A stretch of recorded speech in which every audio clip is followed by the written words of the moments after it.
Takže teď si uděláme, v tomhle videu si uděláme takový lehký avatar. S méně více zaoblenými rohy. Jo, takže uděláte si nový výběr, dáte si 110 krát 110, tak máte menší. Berete si obrázek, já si vybrat tenhle, tak vložíte.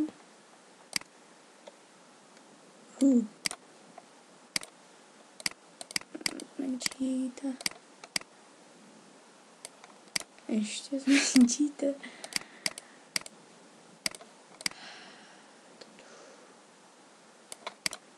Ještě zmenšíte. Jo, to už je moc. Ne, to je akorát. Jo. Takže takhle. Je to fakt jenom jednoduchý, jenom na zkoušku. Takže takhle. Asi to ještě posunu. A dáte Shift a Enter. Všechno se vám to dá do sebe. A tady jde spíš o ty zaoblené rohy, protože buď můžete udělat normálně takhle, že jo, ale to vypadá moc neprofesionálně. Jako je to hezký, ale to teď nebudeme dělat. To je moc jednoduchý.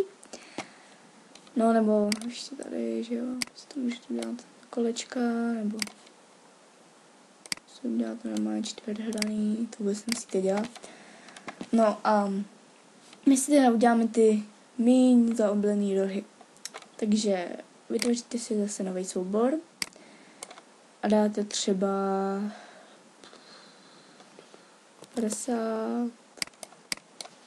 50, OK. Vybarvíte to k tomu třeba tou modrou barvou, co mám já tady. A uděláte ten zaoblený obdélník přes celý. Skopírujete. A teď jdete na ten svůj avatar a jednou to vložíte do rohu, po druhý to vložíte do rohu, po čtvrtý to vložíte do rohu, teda po třetí a teď až po čtvrtý to vložíte do rohu. A teď jednotlivý vrstvy sloučíte, abyste to měli všechno v jedný a vybarvíte plechovkou.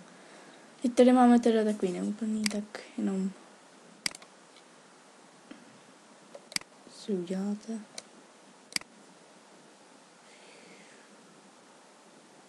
Tak, mám to nějak větší. No to je zase moc velký. 20.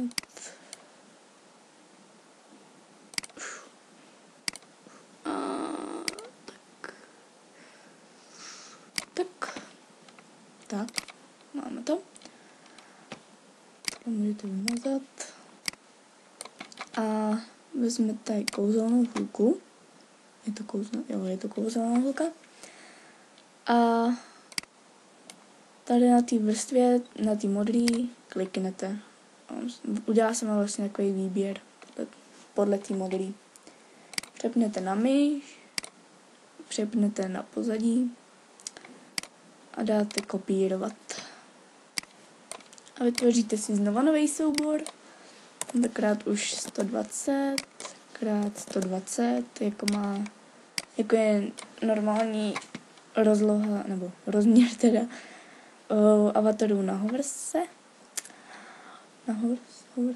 Jedno, každý tomu říkám jinak. A vložíte. Dvakrát na to kliknete, vržený stín 0, OK, Shift a Enter. A máte avatar se zaoblenýma rohama.